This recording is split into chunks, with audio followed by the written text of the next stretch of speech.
Thank you.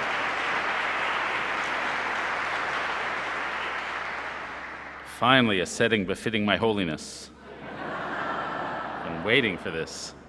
If they could see me now at the little choir that I started at it. It's a pleasure to be back home. Chicago is not my birthplace, but it's where I came to adulthood, both at school, which I'll talk about later, and it's really where I formed my ambitions, walking up and down this street, living in Hyde Park, but dreaming of this location. And I get back here often. I have a friend who calls me a couple times a week to tell me how great the city is and how well it's led and how great the current mayor is. Of course, that is Rahm himself, but according to him, he's doing an amazing job, and I think he probably is. So the theme of the festival this year is journeys, and I'm going to try to talk to you about a couple personal journeys, but then I think a broader journey we all share. The personal journey is what I'll start out with and then go a little deeper. I did not start out in a pulpit like this. I started out in a somewhat left-wing Jewish home in Greenwich Village in New York City. My parents were somewhat to the left, and it was the mid-'60s, and when I was 5, they took me to a be-in. A be-in was where hippies would go to be. And one of the things they did was they set a garbage can out. They were doing dancing and folk music, and they set a garbage can on fire and threw their wallets into it to demonstrate their liberation from money and material things. And I was 5, and I saw a $5 bill on fire in the garbage can, so I broke from the crowd, reached into the fire, grabbed the money, and ran away. And that was sort of my first step over to the right. And so that was the beginning. I then began writing at a very early age. It's such a huge advantage to know what you want to do at an early age. By age 7, I knew I wanted to be a writer.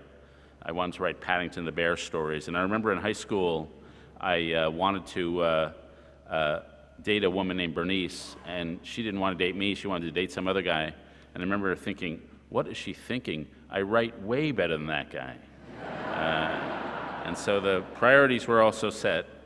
And so was the ambition. I come from a family of immigrants, Jewish immigrants from the Lower East Side.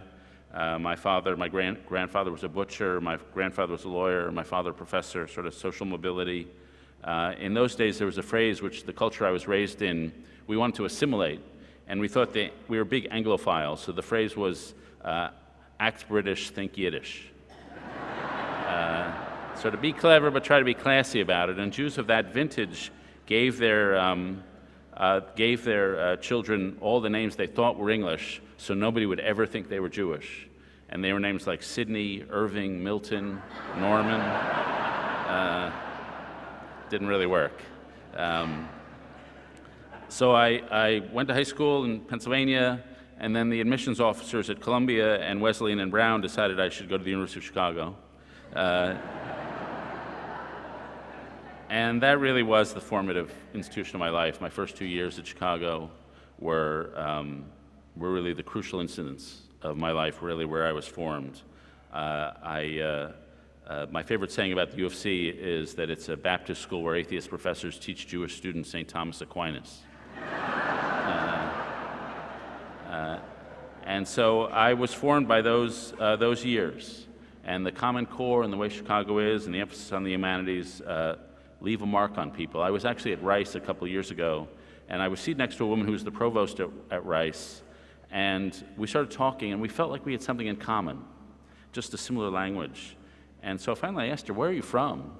And she said, I'm from Delaware, and I don't know anybody in Delaware. And then, where did you work? We no overlap. We kept going back into no overlap, and I finally said, where did you go to college? And she said, I went to the University of Chicago. And I said, oh, really? So did I. What year? 1983. Oh, that was my year too. What was your major? American history. Oh, me too. Who was your advisor? Neil Harris. Me too. We were in the same senior seminar for an entire year, but it being Chicago, we didn't really remember each other. I don't remember, for her it's natural. There were frankly a lot of 5'7" Jewish guys running around. There were not many tall, beautiful women running around Chicago at those days, so I don't know how I don't remember her. But it was the institution that just changed my life. The professors who taught us the great books, who taught us the humanities, felt they not only were teaching us books, they had the keys to the magic wisdom. And they really, in those days, it was still, there were some German refugees. Karla had a professor named Karl Weintraub, who on his deathbed really wrote her a great email, the provost at Rice, saying, you know, I tried to teach these books, Aristotle, Hobbes, Aquinas, with the passion with which they were written, trying to communicate to the students that for these authors, these books were blood and treasure. And I sometimes give it my all, and I'm not sure what I get back. And I hope it leaves a mark on them, but I don't know. And it was a very heartfelt thing, and Carol actually read it as his eulogy at his funeral. And it was about a professor who really believed in those books and believed in the humanities. And I could tell you it had a huge effect on those of us who went through it, especially at that time. The fervor and the passion and the commitment to the ideas, and books in ways that we never expected. I was assigned a book called The Reflections on the Revolution in France when I was a freshman by Edmund Burke, and I hated that book. And because here was a guy from the 18th century saying, you shouldn't rely too much on reason, you should respect tradition, you shouldn't be suspicious of planning, you should trust your prejudices. And I thought it was just a cop-out. And then I worked for the City News Bureau here a couple of years later, and I was covering the Robert Taylor homes and Cabrini Green and all those things, and they were still up. And I saw social planning that had gone awry, that people had built those homes and not understood the complexity. They basically tore down some old neighborhoods to put up these big brick projects. And when they tore down the old neighborhoods, they saw that the old housing projects that they tore down were rickety and fire traps and horrible in many ways. But they didn't see that the people who had lived there had built social connections and networks and social capital. And when they tore down those homes to put up nicer homes, they tore away that invisible social capital. And so people's lives were materially better, but spiritually worse. And as we know, those projects became horrible places by the time I was covering them. And so that experience of covering for City News Bureau brought me back to Burke. And it was a phrase that he used that stuck in my head, epistemological modesty. Epistemology is a study of what we can know, and modesty is modesty. The world is complex, our power of reason is small, and we should trust in the wisdom of the ages that has been handed down to us by our ancestors. And that phrase, epistemological modesty, has really become the cornerstone of the way I look at politics and everything else. And it's the kind of unexpected journey that happened to me here. The second thing that part of the journey, which I think a lot of us share, is we were achievers. We live, especially now, in a meritocratic culture. And I was not particularly great in high school, but I learned to work hard at Chicago. And I raised my kids in a certain way, and we're surrounded by a certain meritocratic culture. And if you go to Winnetka or Wilmette, go to an elementary school, you can see the products of it if you go to an elementary school at 3 in the afternoon. You go to Winnetka or wherever New Trier is up there, and you watch the kids come out of the elementary school, and they've got their 80-pound backpacks on, like if the wind tips them over, they're like beetles sort of stuck there on the ground. The cars will come up to the elementary schools there. Usually they're Saabs and Audis and Volvos, because in Winnetka it's socially acceptable to have a luxury car, so long as it comes from a country hostile to U.S. foreign policy. That's fine. And there's a creature who comes out of the car who I've written about in my second book called the Uber Moms, who are highly successful career women to make sure all their kids could get into Harvard, Yale, or Chicago. And you can usually tell the Uber Moms because they actually weigh less than their own children. So they get out of the car, they got their yoga mats sort of tattooed to their hips there. At the moment of conception, they're doing little butt exercises to stay fit and trim. At the moment of delivery, they've taken so many soy-based nutritional formulas during pregnancy, the babies plop out. These gigantic 14-pound sort of toothless defensive linemen are thrown out on the floor there. The Uber moms are cutting the umbilical cord themselves, and flashing little Mandarin flashcards at the things to get them ready for the Harvard admissions. And so then they begin working on the babies so they can get into these fancy schools. They want them to be smart, but they also want them to be socially enlightened, so they buy their baby formula from Whole Foods and Trader Joe's, the progressive grocery stores where all the cashiers look like they're on loan from Amnesty International. My favorite part of Trader Joe's is the snack food section. They couldn't have pretzels and potato chips, that would be vulgar, so they have these seaweed-based snacks. We buy, in my house, Veggie Booty with kale, which is for kids who come home and say, Mom, I want a snack that'll help prevent colorectal cancer. And so the kids are working. By the time they apply to Chicago and Yale and Harvard, they've cured 4 formerly fatal diseases, started 3 companies, done environmental awareness training in Tibet, started in obscure sports like Frisbee golf, and then they get into school, and I teach them now at Yale, and they're amazing workaholics. And they do good. I ask them, what are you doing on spring break? It's like, oh, I'm unicycling across Thailand while reading to lepers, that sort of thing. And so they are the products of a meritocracy. And frankly, that's part of my journey and part of a lot of our journeys and a part of especially the journeys of the young people today. And that journey has had effects on us. It's a very purified, a very competitive atmosphere, which has had effects on our culture. And that's sort of the second layer of journey, the part I worry about the most, what the hyper-competitiveness has done to our culture. And we can measure some of the things it's done. One, it's made us a lot more self-confident or proud of ourselves. In 1950, the Gallup organization asked high school seniors, are you a very important person? In 1950, 12% said, yes, I'm a very important person. They asked again in 2005, and it wasn't 12% who said I'm very important, it was 80%. So we've raised a generation in food, shelter, and applause. Told them how special they were, and they believed us. Americans ranked 25th in the world in math scores, but if you ask people around the world, are you really good at math? We are number 1 in the world in thinking we're really good at math. Psychologists have a thing called the narcissism test, where they read people a bunch of statements and they say, does this apply to you? And their statements like, I like to be to the center of attention, somebody should write a biography about me because I'm so special, I like to look at my body. There's been a 30% increase in the median narcissism score in the last 2 decades. And so we have become self-confident. If you go down to Chicago, it will not surprise you to learn that 96% of college professors believe they have above-average teaching skills. Time magazine asked Americans, are you in the top 1% of earners? 19% of Americans are in the top 1% of earners. And so, the meritocracy is all about putting yourself forward there, building a brand, putting yourself out on Facebook. And so we've become maybe a little more egotistical. The second thing to go along with that is a much greater interest in fame. UCLA, for many decades, has studied college freshmen and say, what do you want out of life? And it used to be people would say, I want a meaningful philosophy of life. That is now at the bottom of the 16 traits. What people want first is financial security, and second is fame. So fame has risen from the bottom to the top of what people want in life. And this is seen in a variety of surveys. In 2006, somebody asked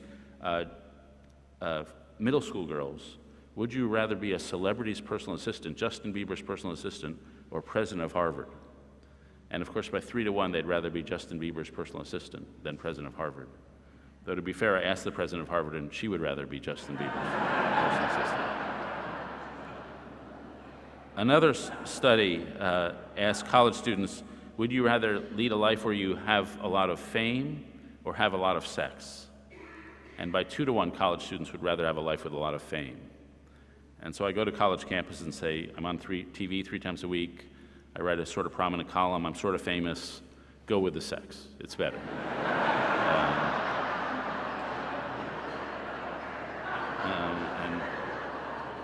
And so that's the second thing. The meritocracy has produced a world of competition, little ego, desire for fame. Third, it's made us much more individualistic as a culture. Google Ngrams measure the words we use in books and magazines, and you can track word usage over the decades, year by year. And if you look at the words that have been used, the rising number of individualistic words, they're rising year after year. Words like self, personalized, I can do it myself. Communal words are plummeting in usage. Community, share, united, common good.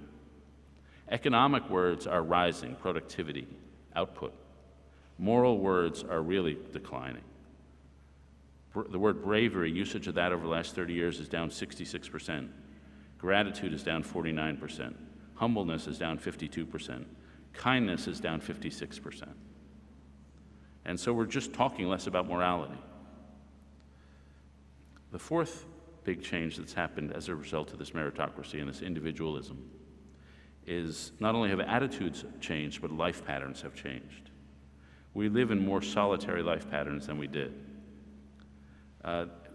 Pollsters asked people across the country, how many close friends do you have with whom you can share everything? For decade after decade, people would list, I have about 4 or 5 close friends. Now the median answer is I have 2 or 3 close friends. And the number of people with zero confidence has doubled over the last few decades. There's been a sharp rise in the number of people living alone. In the 1960s, 9% lived alone. Now it's 28%. Heading up to European levels, about 40% live alone. There are more American households with dogs than with kids now because solitary people tend to have dogs. And so we've become more individualistic. And then finally, less social trust. One of the most important polling statistics is, can you trust the government to do the right thing most of the time? For decade after decade, it was 70 or 80% said, yes, I can trust the government most of the time. Now it's 23%. Just very hard to get anything done when there's no trust. People were asked, do you trust the people around you, your neighbors? For decade after decade, majority of people said, yeah, I trust my neighbors. Now, by 1992, it was down to only 19%, while 60% said most people cannot be trusted. And today, the people who distrust the most are young people. The younger you get, the less trust there is. And so that's something to worry about the culture, the shift toward a more individualistic, a more ambitious, a more self-affirming, and a more competitive and shrewder effect of the meritocracy.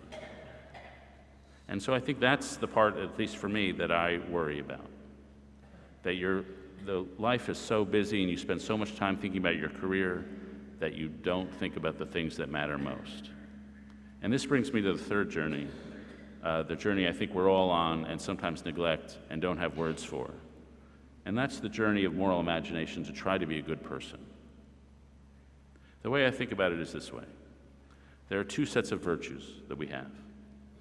What you might call the resume virtues and the eulogy virtues. The resume virtues are the stuff you put on your resume. They're the stuff you bring to the market to get you a job. I'm good at math, I can do Express, I can do spreadsheets. The eulogy virtues are the things they talk about in your eulogy. Are you brave? Were you kind? Were you faithful, obedient, loving? What kind of relationships were you capable of? Most of us would admit that the eulogy virtues are more important than the resume virtues. But we have a school system and a public culture that encourages people to think about the resume virtues and makes us inarticulate about the eulogy virtues. And we know the one is more important, but we're less clear about it, about how we build those virtues of being loving and being considerate and being honest. Or we're pretty clear about how you build a career. There's lots of books about that. The way I think about it is going back to a book that was written in 1965 by Joseph Soloveitchik called The Lonely Man of Faith. Soloveitchik says we have 2 sides of our nature which correlate more or less to the resume and eulogy virtues. And he calls them Adam 1 and Adam 2. Adam 1 is what he calls majestic Adam. That's the external Adam. The Adam who wants to build, create, produce, and discover things, have a great career, and win victories. Adam 2 is what he calls the humble Adam. Adam 2 wants to be enveloped by love, security, and meaning. Adam 2 wants to live a life of virtue, not only to do good, but to be good, to have an inner soul that honors God, creation, and your possibilities. Adam 1 wants to conquer the world. Adam 2 wants to hear a calling and obey the world. Adam 1 savors accomplishments. Adam 2 savors the scent of a warm meal, a family table, a look at old friends across a picnic spread. Adam 1 asks how things work. Adam 2 asks why things exist and what ultimately we're here for. Adam 1 wants to venture forth. Adam 2 wants to return to roots, to the home, and wants an unshakable inner tranquility. Adam 1's motto is success. Adam 2's motto is love, redemption, and return. Now, Soloveitchik said these two sides are in all of us, but they live in confrontation. There's tension between the two. If you focus too much on one, you're hurting the other, and there's a tension. And I'd say the hard part of that tension is that these two sides of our nature live by different logics. The resume, the external Adam 1 side, lives by an economic logic. Input leads to output, effort leads to reward, practice makes perfect.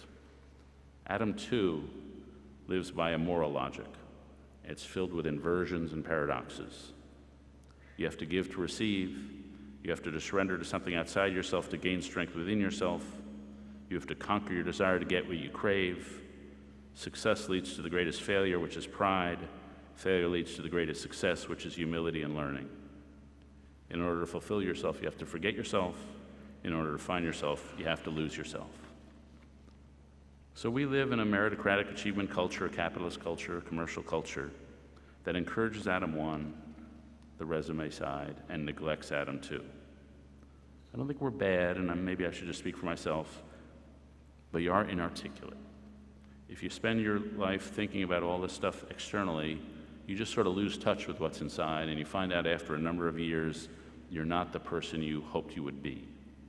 That you think, well, people kind of like me, I don't seem to be doing anybody any harm, and you begin grading yourself on sort of a moral curve, a forgiving curve.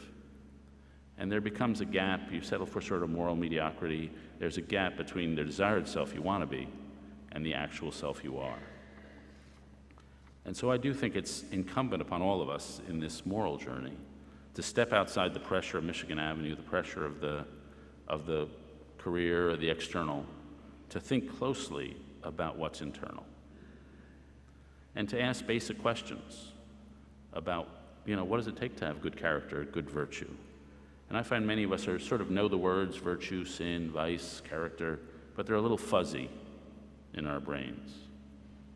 And I think to have this moral journey, then asking exactly what we mean is the key. And so ask, what is character? What do we mean when we say someone has character? And we say that in an admiring way. What do we mean? I think the one thing we mean is they have consistency over time. The things that lead you astray are short-term: lust, fear, vanity, gluttony. The things we call character are long-term: courage, honesty, and humility. People with character have a long obedience in the same direction. They are predictable, dependable, and constant. Second, when we say someone has character, we say they're trustworthy, it means they're not like free-floating individuals. They're tied down to things permanently. In the realm of the intellect, they have a set of permanent convictions about fundamental truths. In the realm of emotion, they have a web of unconditional loves. In the realm of actions, they have a permanent commitment to tasks that can't be completed in a lifetime. And so they have a certain iron in the soul. They're attached to big things, and then they have some solidity inside. When we say someone has character, we mean they have solidity and consistency. There's a core piece of all of us, the piece that makes decisions on moral issues. The old-fashioned word for that is soul. And that core piece is slowly malleable by you. If you make disciplined decisions, you slowly build that core piece into something coherent and disciplined. If you make selfish, short-sighted decisions, you degrade that core piece, and you make it inconstant, fragmented, and gradually your life will fall to pieces. And people we say have character are trustworthy. They have a history of making disciplined choices. And so that's sort of the model we're sort of shooting at. And then the next question becomes, what activities build character? When we say someone is deep, when we say they have virtue and character, what are the things we're pretty sure they've been through to get there? We don't think of it as a 20-year-old has these capabilities. In my class, I had a colonel, he's probably 45, he served 3 tours in Iraq of combat. And in one of those tours, he had a horrible boss. His superior never gave him any positive feedback. And I remember he told my students, who were like 22, I had no positive reinforcement. I had, in the course of that year, to make decisions based on my own internal criteria, not relying on affirmation or criticism from outside. And I came to realize that's a big piece of maturity, to be able to do that. And he said, I've never seen anybody at under age 30 have that capacity. And so that somehow people have something internal where they can make decisions. They've had a set of experiences. And what experiences are those? The first one, it seems to me, is when we say someone is deep, when they have character, they probably have been through a deep love. It's hard to imagine a deep person who's not been through a deep love. This sort of love was exemplified to me in a book I read a couple of years ago by a guy at Indiana University called Douglas Hofstadter, who's a mathematician, cognitive scientist. Hofstadter was in Italy on sabbatical with his wife Karla and their 2 kids, who I think were about 5 and 3 at that point. And Karla had a brain aneurysm and died suddenly. And Hofstadter kept a photo of her on the nightstand, which he looked at probably every night. But one night he looked at it with special attention, and here's what he wrote. I looked at her face, and I looked so deeply that I felt I was behind her eyes. And all at once I found myself saying as tears flowed, that's me, that's me. And those simple words brought back many thoughts that I had had before about the fusion of our souls into one higher-level entity, about the fact that the core of both our souls lay our identical hopes and dreams for our children, about the notion that those hopes were not separate or distinct hopes, but were just one hope, one clear thing that defined us both, that welded us into a unit, the kind of unit I had but dimly imagined before being married and having children. I realized that though Carol had died, that core piece of her had not died at all, but that it had lived on very determinedly in my brain. And Hofstadter noticed that there was a hope, one hope in 2 brains, that there was a separation of self. The separation was disappearing when he was alive with Carol and him, and that fusion of their souls was still around even though she was dead. And so love does a couple things to us. First, it humbles us. It reminds you you're not even in control of your own brain. Love is like an invading army that you want to invade you. You lose control of your thoughts, and you're swept away. You don't decide to be in love. You sort of fall in love. Second, it decenters the self. Egotism is a desperate longing in a small space, but the person in love realizes that the center of his life is in another, or at least in the space between him and another, that the ultimate riches are outside herself. As many observers, Montaigne wrote this, love eliminates the distinction between giving and receiving, because 2 souls are fused, that the lover who receives the gift is actually doing the biggest favor, giving the lover the pleasure of giving it. And it fuses these 2 people. The third thing love does is it makes the heart more open. It's like a plow that goes through hard ground and opens things up.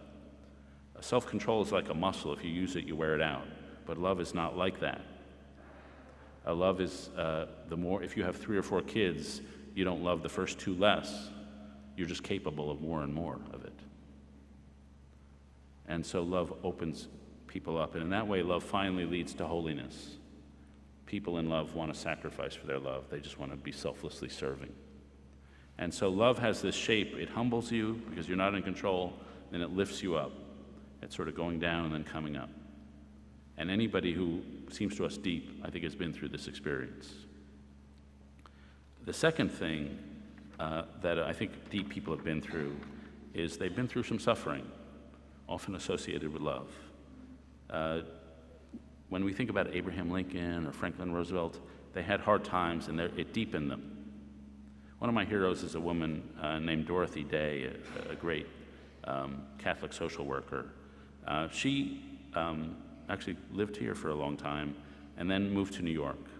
And Day was the sort of person who, when she couldn't just read a book, she became the books she read.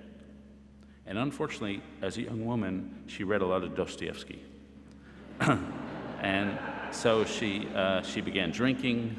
She lived up in a garret, lived in poverty, slept around a lot, had a very disorganized life, had some abortions, had some suicide attempts, led a life of suffering, was very unhappy with herself.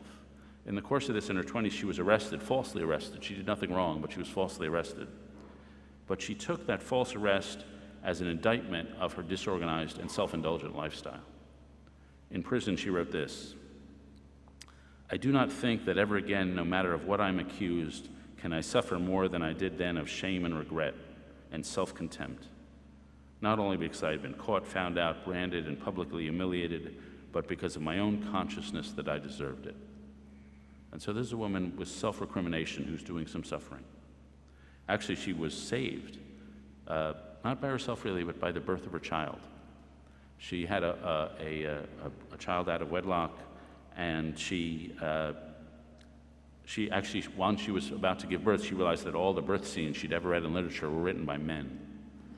So she wanted to write one as a woman, so what it actually felt like. And so like 40 minutes after giving birth, she wrote something. And it's a brilliant description of what it feels like, not that I know, but it seems persuasive to me. And here's one of the things she wrote: "If I'd written the greatest book, composed the greatest symphony, painted the most beautiful painting, or crafted the most exquisite figure, I could not have felt the more exalted creator than I did when they placed my child in my arms. No human creature could receive or contain so vast a flood of love and joy as I felt after the birth of my child. With this came the need to worship and to adore." And so that love lifted her up. But the suffering had opened up space for that. The suffering had made her vulnerable. And so when we think about suffering, what it does, first, like love, it humbles you. You can't control your own brain. You don't decide when to suffer, when to stop suffering. That happens by some sort of natural process. The second thing suffering does is it drags you deeper into yourself. There's a theologian from the 1950s named Paul Tillich who wrote that when people are enduring suffering, they lose someone or they lose a job, they're taken beneath the routine busyness of life and they find they're not who they thought themselves to be. Tillich wrote that what suffering does is it goes down into the basement of our soul, then carves out the floor of that basement, revealing another cavity down below, carves out that floor, revealing another cavity down below. It just bores into you. And so it shatters illusions of self-mastery and it opens up space. So it drags you down, but it also lifts you up.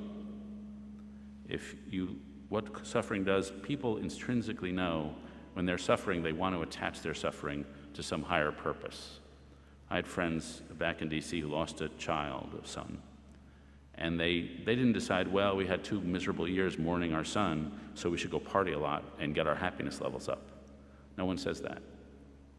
Instead, they created a foundation called the Hope for Henry Foundation, which is about giving meaning to his death. So it serves a purpose for people he would never have known. And so that's the final thing suffering does. People want to attach suffering to a transcendent purpose and to serve something. And recovering from suffering is not like recovering from a disease. You don't come out healed, you come out different. And people come out deeper. And so I think people we call deep have been through love and they've been through suffering. I think the third thing they've done is they've served an organization, an institution. One of my heroes is a guy named George Marshall, one of the greatest Americans of the 20th century, who led U.S. troops in World War II. He was a very pathetic boy. He humiliated his father. He was a horrible student. He sort of disgraced the family. When he wanted to go to Virginia Military Institute, his older brother tried to persuade his parents, his older brother was already there, tried to persuade his parents not to let him because he would disgrace the family name. He was not impressive as a kid, but he got into the U.S. Army, and the U.S. Army became the formation of him.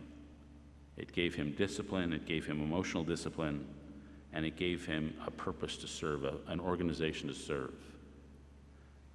When my favorite Marshall story happens in 1943, He's already head of the Army. He's legendary by this point, middle of World War II. Roosevelt is choosing who's going to run Operation Overlord.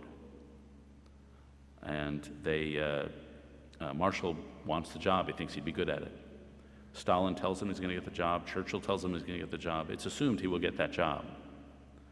Roosevelt calls him into the Oval Office and says to him, would you like to head Operation Overlord, the D-Day invasion? And Marshall has a code. He says, I will never put personal ambition above the service to the Army, and I will never advocate for myself. Instead of just saying, yes, I would like that job, he said to Roosevelt, my personal ambitions should have no bearing on your decision. And Roosevelt asked him 4 times, and 4 times Marshall said, it's not about me, it's about you. You make the call that's best for you.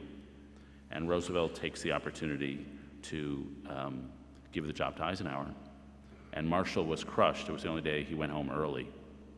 But that's what made him Marshall, that service to cause outside himself. And that's a different mentality. It's not a self mentality, it's an institutionalist mentality, which you see in people who serve a university, serve a church, serve a company. It's a mentality that says, I'm not like a lone wolf going through society. I'm born into a collection of institutions that were here before I was born, that will be here after I die. And my life is not just steering myself, it's committing myself to institutions, accepting delivery of the gifts of the dead, trying to preserve those institutions and make them better and hand them off to the next generation. Each institution comes with certain rules, obligations, and standards of excellence. Journalism imposes certain duties on reporters. Scientists have certain methods for how they do their science. Doctors have certain ways of being. Teachers, your identity, it's not just a job. Your identity is formed by the institution you've committed yourself to. So being a teacher is not just a job you have, it's the source of your identity. It's a life-defining commitment, and there may be years when you put more into your institution than you get out of it, but that doesn't change your commitment to it, because the structures and the codes of that institution are deeply woven into your being, and you get deep meaning out of it. And Marshall was such a man. He was formed not just by himself, but by the institution, the organization he served.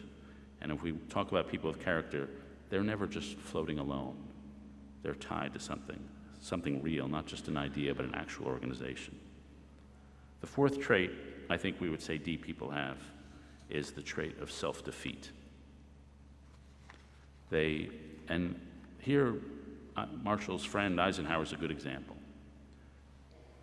Eisenhower was, when he was 9, he wanted to go trick-or-treating. And his mom wouldn't let him. His mom was a remarkable woman named Ida Eisenhower, but she thought he was too young. So Eisenhower threw a temper tantrum and punched the tree in his front yard. And he punched it so bad he rubbed all the skin off his knuckles. And Ida sent him up to his room, had him cry for an hour, and then came up to him and bound his wounds, and then recited to him a verse from Proverbs. He that conquereth his own soul is greater than he who taketh a city. And 78 years later, when Eisenhower wrote his memoirs, he said that was the most important conversation of his life, because it taught him that he had a problem in himself. And his problem was his anger, his passion. And that if he was going to amount to anything in life, he had to defeat this sin in himself. And he did that over the course of his lifetime. We think of Eisenhower as this avuncular, country club kind of guy. That was totally fake. Inside during World War II, during the presidency, he was seething. He was up nights with insomnia, throat infections, bad stomach, just seething with rage. His staff would recognize the throbbing vein in his forehead when he was furious. But he learned through a self-control to police his passion and to put on a front of cheerfulness, because he knew to do his job well, he had to be cheerful. He had to defeat himself. And that was an ethos that was more common than today. An ability to look inside yourself and say, what are my core sins? What do I do wrong? And then to work consciously, daily and hourly to beat those sins. It's based on a different view of human nature than the more egotistical view that's common today. Today we think the inside, we've got this little golden figure inside, we got to get in touch with ourselves, we have to be true to ourselves, we have to follow our passion. Eisenhower was much more distrustful of himself. He said, we're fallen creatures, but we're also splendidly endowed. We have both good and bad. And you have to struggle against the bad. In this struggle, humility is the greatest virtue. Humility is having accurate assessment of your own weakness. Humility is knowing that you're an underdog in the struggle against your own weakness. Humility is an awareness that your individual talents are inadequate to defeat the things that are worse in yourself and that you need redemptive assistance from outside. In this struggle against yourself, pride is the central vice. Pride makes you blind to your weakness. Pride makes you more certain and more closed-minded than you really are. And this struggle against sin and weakness is the central drama of life. This is the eulogy, the Adam 2 struggle. The external climb to success is sort of important, but the internal struggle against weakness is the central drama of life. And you see people who are waging this drama on days when they beat their weakness, say they tend to be absent-minded or callous around other people. On days when they fail to do that, on days when they're not there for people, they write in their journals, they beat themselves up because they've suffered a moral defeat. On days when they are present for someone, when somebody tells them a trouble and they do respond, it's a victory. And life has a drama and a purpose and a meaning because they're engaged in this moral struggle. And character is what you build in the course of this inner confrontation. Character is a set of dispositions and habits that you build up slowly over time by defeating the sin in yourself, your own individual sin, and rising above it. And people who do that, and the payoff for all this is a sort of tranquility. People who do that achieve a sort of self-respect. And self-respect is different than the kind of Adam 1 resume victory. It's different than self-esteem or self-confidence. It's not built on anything that you beat other people at. It's built on because you beat yourself at something. It's a measure of self-conquest. It's being straight in times of testing, being strong in times of temptation, proving to yourself you can be counted on. And you see people who have that self-respect, they have a certain level of tranquility. In this setting, let me quote two examples of that. Two examples they went through all the things I've just described. They went through love, they went through suffering, they committed themselves to some organization, they struggled, at least most of the time, against the weakness in themselves. And after a long life, they achieve a sort of tranquility and self-respect, a sort of baseline knowledge, yeah, I can do that. Two people who leap to mind, and I'm in a pulpit, so I'm going to quote two Christians. One is the woman I mentioned before, Dorothy Day. After she was focused by the birth of her child, she spent her life running shelters, food banks, communes, serving the poor, and living within the poor. She didn't just give the money, she lived in the homeless shelters for 60, 70 years, embracing a life of poverty. It was very hard. And she was a great writer. She wrote a great book called The Long Loneliness, and she wrote for her newspaper called The Catholic Worker. And at the end of her life, she was asked by a guy named Robert Coles if she ever thought of writing a memoir. And she said, I sat down once to do that. And I wrote on the top of a piece of paper, "A life remembered." And I thought about how to describe my life, how to start this memoir. And then I thought of the Lord and his visit to us all those centuries ago, and I was just grateful to have had him on my mind all that time. And that thought occurred to her, and she just rested in it and felt she didn't need to write anymore, and she never wrote a memoir. And so that's a moment of tranquility when Adam 1 bows down to Adam 2.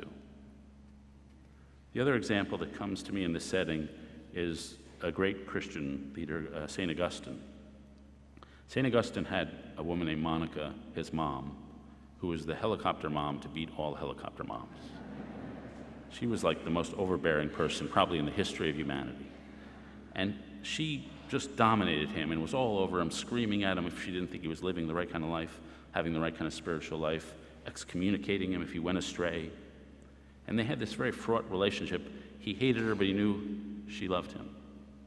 At the end of her life, she's about 56, they're traveling through Italy, and they're in a garden, and he's become a faithful person. He's given up the shallow things of life that occupied him. He's become faithful.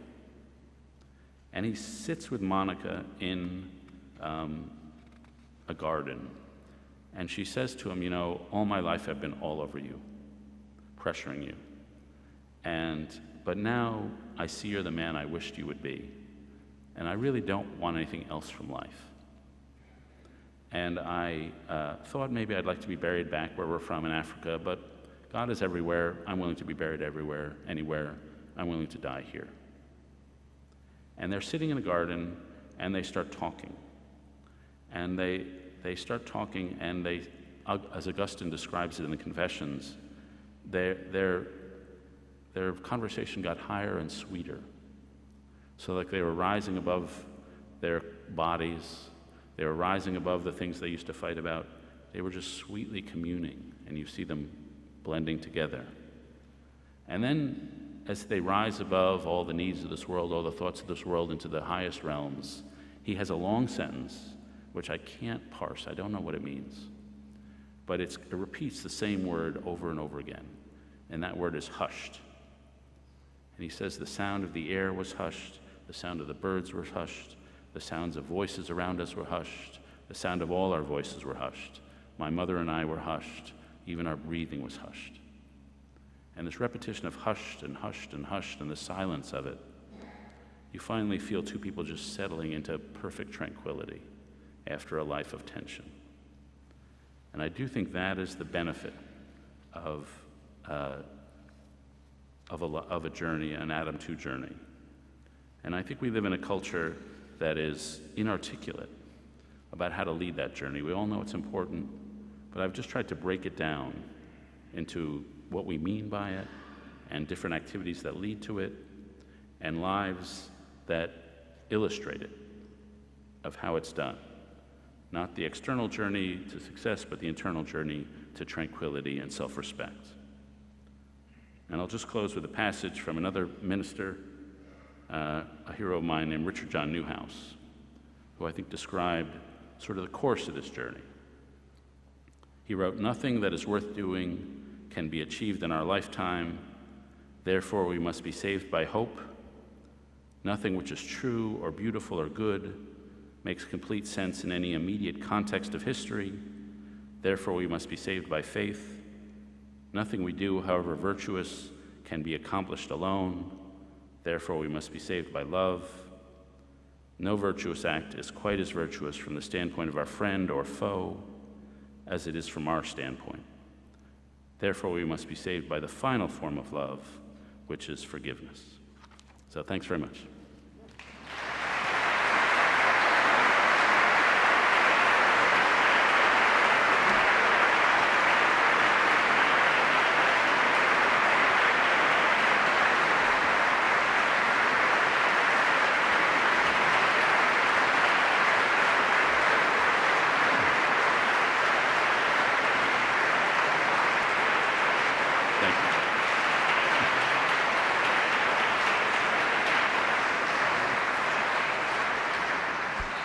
Now, we have 10 minutes for questions.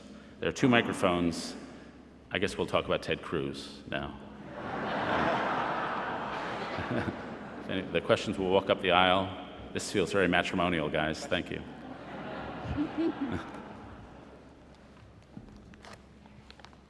I really can answer.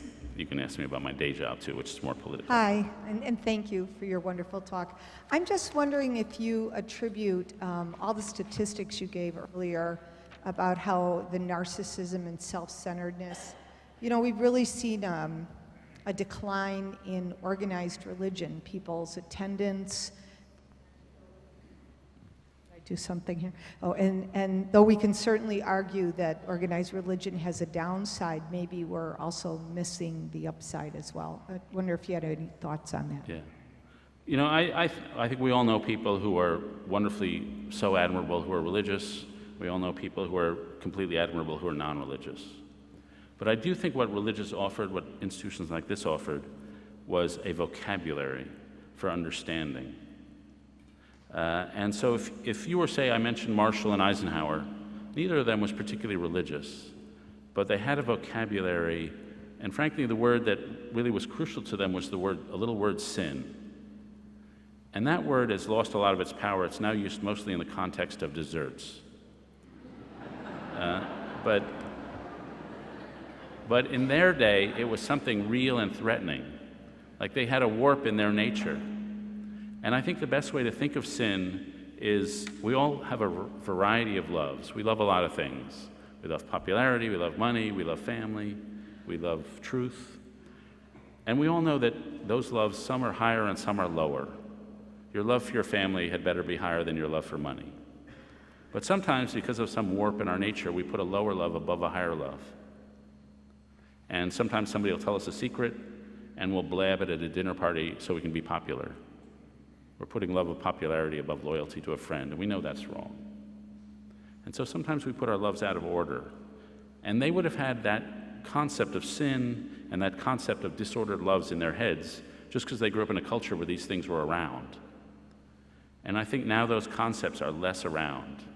There's a guy named Christian Smith who's a sociologist who studies college students. And he asked college students, can you tell me your last moral dilemma? And 70% of them couldn't name a moral dilemma. They would say, well, I went to a parking space, but I didn't have any quarters. And he would say, well, that's a problem. It's not really a moral dilemma. And it's not they were bad. They just hadn't been given the categories to think about moral terms in.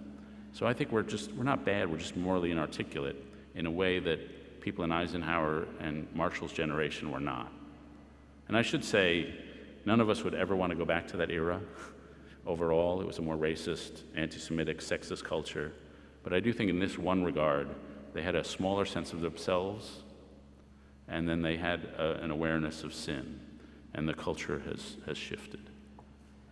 I'm reminded, I'm here in Chicago, I'll pay tribute to one of my favorite writers from here, Joseph Epstein, who lives up in Evanston. He pointed out that when he was a kid and he went to the drugstore, he's probably like 72 now, that it used to be the cigarettes were in the open part of the drugstore and the condoms were behind the counter. But now if you go to the drugstore, the condoms are out there and the cigarettes are behind the counter. And I only say that as tribute to Epstein, but just cultures change. Do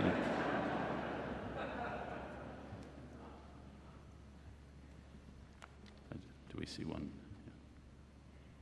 Speaking of journeys, can you share with us where you are in your transition from Atom 1 to Atom 2? It's a good question. It's struggling. I think one of the things you can do, it's really hard to talk yourself into virtue. So to stand up here and give a talk, you hope it makes some difference. You hope it makes you more aware. You go through some suffering, you go through different things in life, and you hope you're getting a little deeper through life. But I found the things that helped me are trying to learn from people around me, people I admire. I mentioned people like Eisenhower, Dorothy Day, and other people like that because I really admire them, and we're good at copying.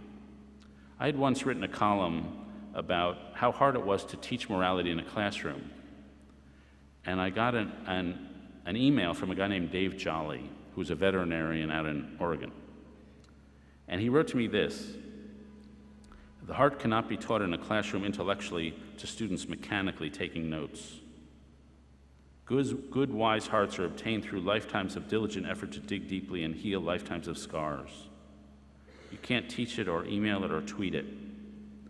The job of the wise person is to swallow the frustration and just go on setting an example of caring and digging and diligence in their own lives. And then here, a really good sentence.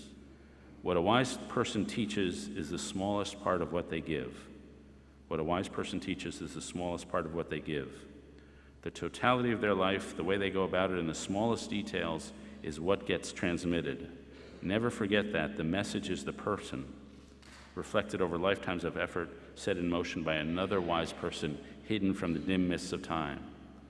And so what he was saying, it's the way we improve each other and the way we get improved is we improve other people by the small acts of consideration and kindness and care, not by what comes out of our mouths.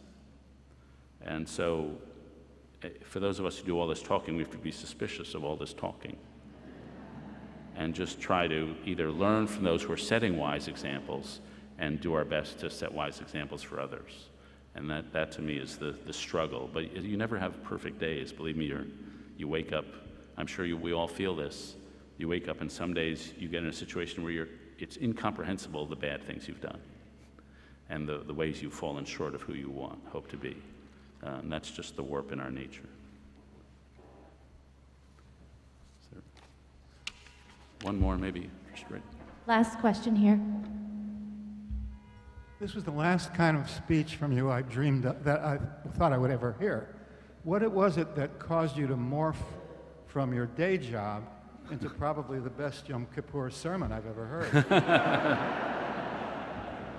And you're not even hungry, I hope.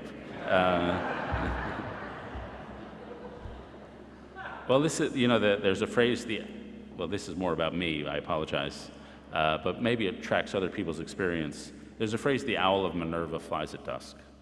And that phrase means wisdom comes late, and you only realize after the fact what your life is being about. And hopefully I've still got a few more years left. I hopefully got about 30 or 40 more years.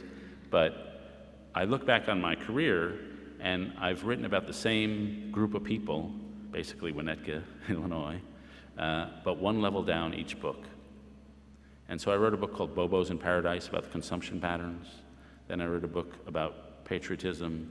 Then I wrote a book about the social animal, about emotion. And now I'm just going a level down to morality. And because the neuroscience just didn't solve the tranquility problem. And so I think in the course of a writing career, in the course of a thinking career, in the course of a living career, we all have different courses. And maybe there's a way to sum up a week of journeys. Our journeys start from different places. Some people start out really fragmented, and they move to cohesion over the course of their lives. Some people start out bipolar, they're very emotional, and they move to equanimity over the course of their lives. Some of us, people like me, start out shallow, and we try to move deeper. And so you feel an obligation to try to do that. And so that's, maybe I answered the rabbinate too late, but I'm stuck with journalism, pretending to be a man of the cloth. So, thank you very much.